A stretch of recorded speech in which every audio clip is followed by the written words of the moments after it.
Yo les gars, j'espère que vous allez bien. On se retrouve enfin dans une nouvelle vidéo YouTube. Et ça fait un moment que j'ai pas tourné de vidéo. Mais j'étais pas mal occupée. Plus je suis tombée malade pendant archi longtemps. Et d'ailleurs, bonne année.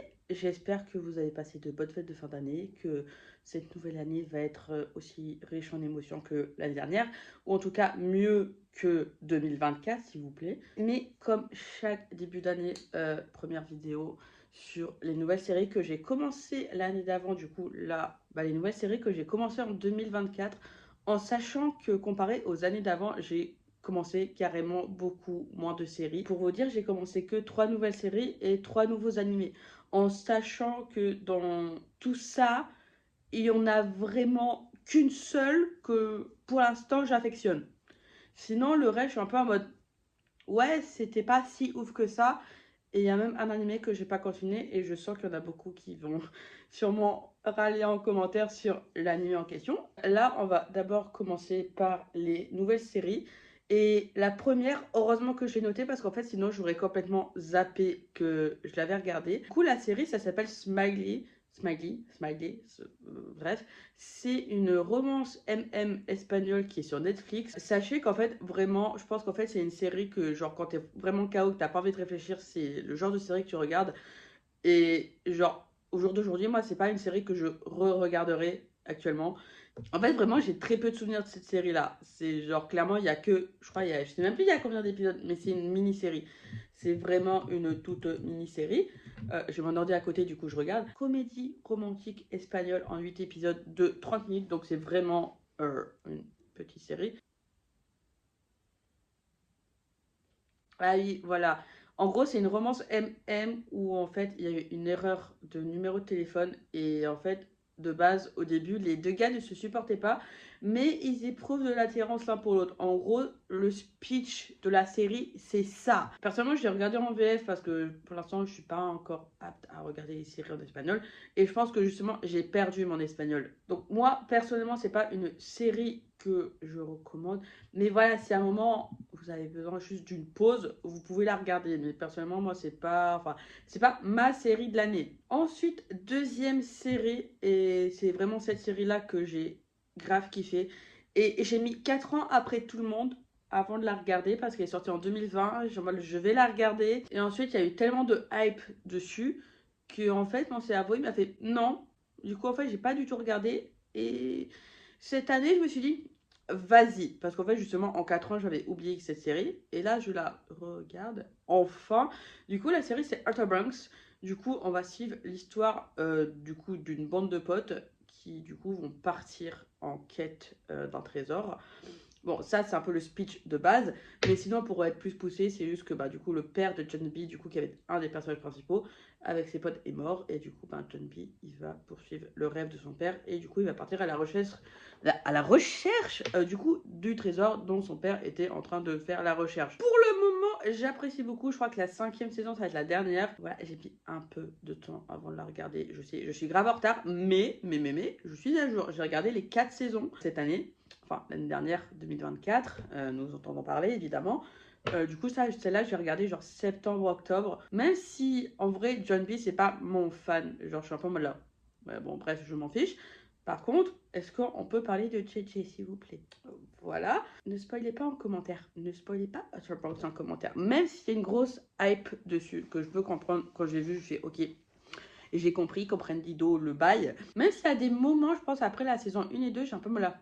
Mais en fait, j'ai quand même continué parce que, en fait, tu veux savoir la suite, en fait. Tu veux savoir ce qui se passe après. Et là, clairement, la fin de la saison 4, on veut la saison 5, s'il vous plaît. C'est une obligation, en fait, d'avoir cette saison 5. Parce que, clairement, vu tout ce qui s'est passé, tu peux pas nous laisser sur une fin comme ça. Et heureusement, parce que Netflix ne l'a pas encore, on va dire cancel, je sais plus c'est quoi le mot, n'a pas encore annulé la série. Heureusement, parce qu'en fait, Netflix annule beaucoup de séries. Voilà, et du coup, c'est très énervant parce que des fois, voilà. Mais après, en même temps, ça coûte de l'argent, les séries. Donc, je vais pas en prendre. Mais des fois, c'est juste faites une dernière saison et fermez le truc en fait. Parce que là, des fois, ils font des fins ouvertes et du coup, t'es juste là en mode, c'est très frustrant. C'est tout ce que j'ai à dire. Mais du coup, Hotel Bronx, la 5e saison, ça va être la dernière. Et j'espère qu'ils vont faire une bonne fin par contre là. J'attends une bonne dernière saison. Meilleure que la saison 4, s'il vous plaît. C'est tout ce que je demande en fait. Ensuite, du coup, la série d'après, pour l'instant, je regardais qu'une saison. Et en fait, c'est vraiment une série qui date, qui est sortie en 2007. La première saison est sortie en 2007. Du coup, la série c'est Fais pas ci, fais pas ça. Du coup, c'est quand même une assez vieille série, quand même. Et clairement, juste dans la saison 1, ça se voit. Genre, littéralement, en 2007, ces blagues-là, tu rigoles. En 2025, 2024, 2025, tu rigoles pas à ce genre de blagues. Et moi, je suis en mode là. Mais en fait, c'est juste que là, en fait, personnellement, je me refais Fais pas ci, fais ça. Je me refais. En fait, j'avais vu quelques épisodes par-ci par-là quand ça passait à la télé, mais jamais vu la série en entier. Genre, là, je veux juste voir d'affilée, voir du coup l'amélioration de la série. Après, pour l'instant, j'ai un avis assez mitigé par rapport à ça. On verra bien ce que ça donne par la suite. Voilà, j'attends une amélioration. Ensuite, du coup, là, on va passer aux animés. Du coup, il y en a 3 aussi, comme j'ai dit au début. Du coup, le premier animé, et ça a été justement la première série que j'ai regardée, c'était Sasaki et Miyano. Du coup, là, c'est un Boys Love. Je crois qu'on me l'avait, je sais plus si on me l'avait conseillé ou pas du tout. Je l'ai regardé justement parce que pas un truc trop casse-tête non plus, mais comment vous dire que comme Smiley, comme je disais au début, c'est pas un animé que je me referai. Ça dure 12 épisodes. En fait, moi, le truc, c'est qu'en fait, les Boys Love, quand ça dure 12 épisodes, j'ai l'impression que c'est à la fois court et long. J'ai eu cette sensation-là avec Sasaki et Miyano. Et c'est peut-être pour ça que j'ai du mal, parce que, après, moi, je suis plus dans le shonen, soit niveau manga animé. Et là, du coup, j'ai trouvé un peu le temps long, en même temps rapide. En mode, j'attends que tu te mettes en couple. Et en fait, le truc, c'est que t'as tout le truc de, en mode, on se rencontre, on se rend compte qu'on est amoureux, mais en même temps, j'ai pas envie de te dire que je suis amoureux de toi. Et en fait, t'arrives au 11e, 12e épisode, ils se te disent enfin, et c'est la fin. Sauf qu'en fait, moi, c'est pas un truc que je kiffe dans les trucs. C'est moi en mode, oui, je vois comment vous tombez amoureux et tout machin que vous dites, mais je veux aussi l'après. J'attends l'après, et en fait, t'auras jamais l'après. Et du coup, ça m'énerve. Ensuite, deuxième animé que là, par contre, on m'a conseillé. Et en fait, je sais pas si j'ai kiffé ou si j'ai pas kiffé. Du coup, c'est assez frustrant. Et là, dans les nouvelles séries, j'ai l'impression que c'est. À part Outer Bronx, j'ai kiffé, mais je sais pas si j'ai kiffé vraiment ou pas du tout. Enfin bref.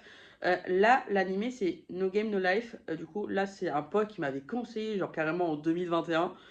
J'ai enfin regardé l'animé. Mais je crois que la fin de l'animé, c'est pas genre la fin du manga. Je sais plus le bail. J'ai regardé et en fait, j'ai été assez dubitatif en mode c'est bien, mais voilà, c'est tout. Il n'y a pas de. Genre, en mode. Je sais pas, genre, en mode. J'étais pas transcendée. Mais ce que je veux dire, genre là, je suis en mode là.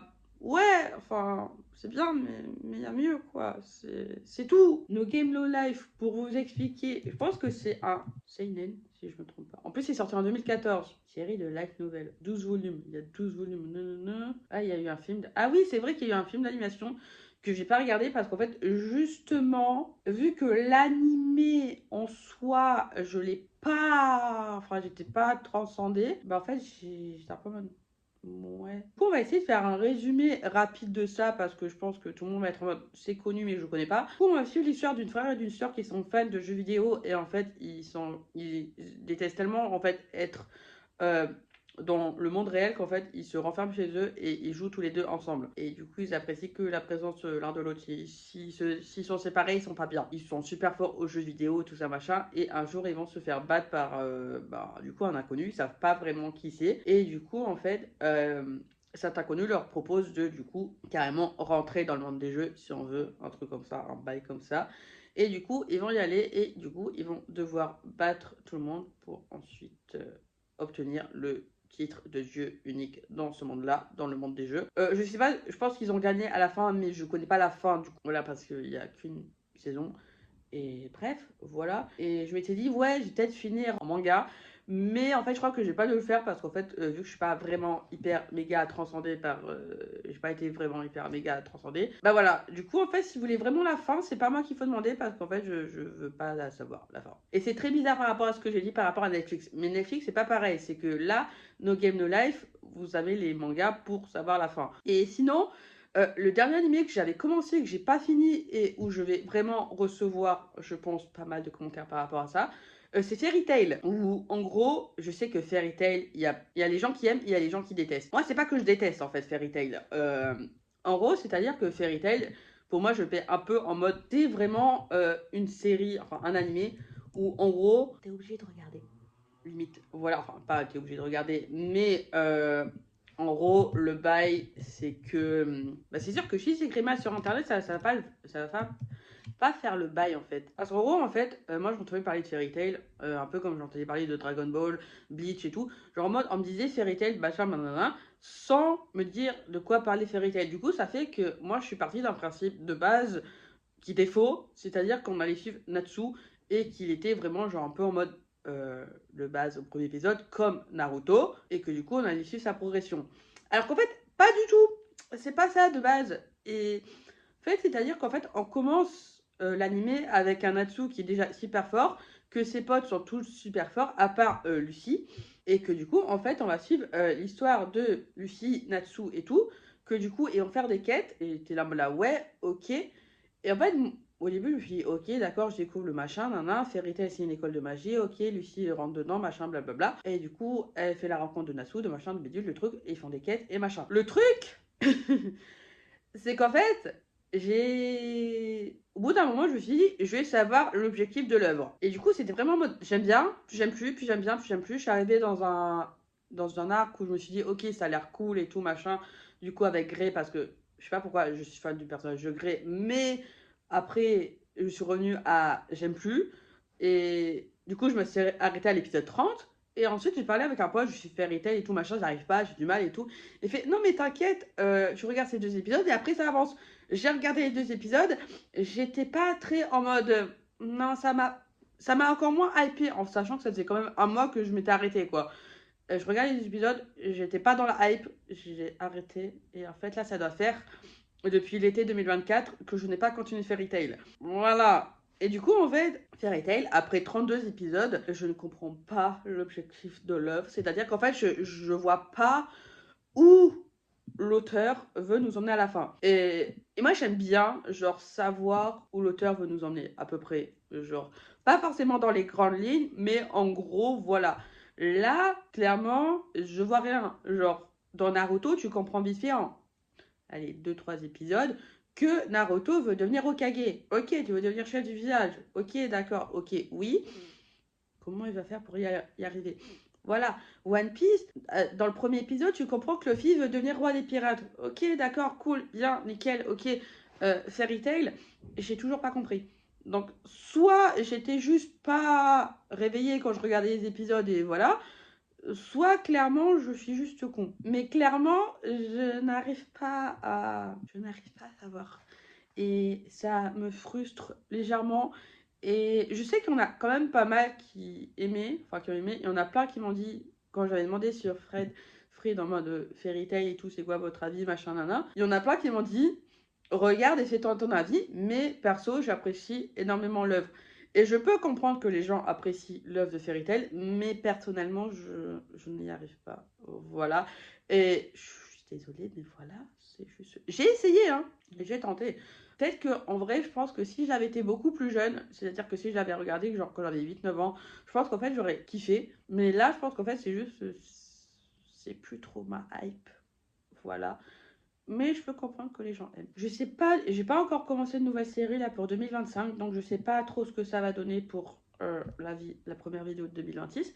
Mais il y aura une vidéo parce que j'adore faire ce genre de vidéo, genre en mode je récapitule ce que j'ai commencé l'année d'avant. Et là, c'est vrai qu'en fait, j'ai commencé que 3 nouvelles séries et 3 nouveaux animés. Du coup, j'attends Outer Banks, la saison 5. Je sais pas quand elle sortira.